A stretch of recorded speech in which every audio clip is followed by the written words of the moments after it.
qachon ayoli erini qumsasa, birga bo'lgisi kelsa, jinsiy hirsini qondirmoqchi bo'layapti-yu, xohlayapti-yu, lekin er yo'q.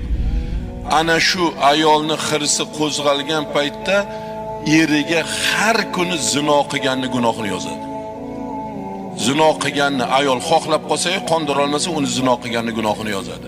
Shuning uchun bu ayol bilan oila bilan o'ynashib bo'lmaydi. Birortangizni haqqingiz yo'q.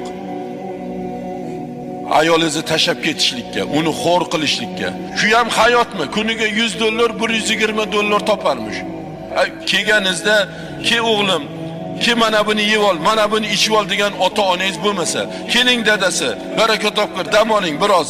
Mana ovqatlaringiz tayyor" deb kutib oladigan ayolingiz bo'lmasa, charchab kelib o'tirganingizda yugurib kelib bo'yningizga osilib, charchog'ingizni shundoq sug'urib oladigan bolangiz bo'lmasa, o'lsin $100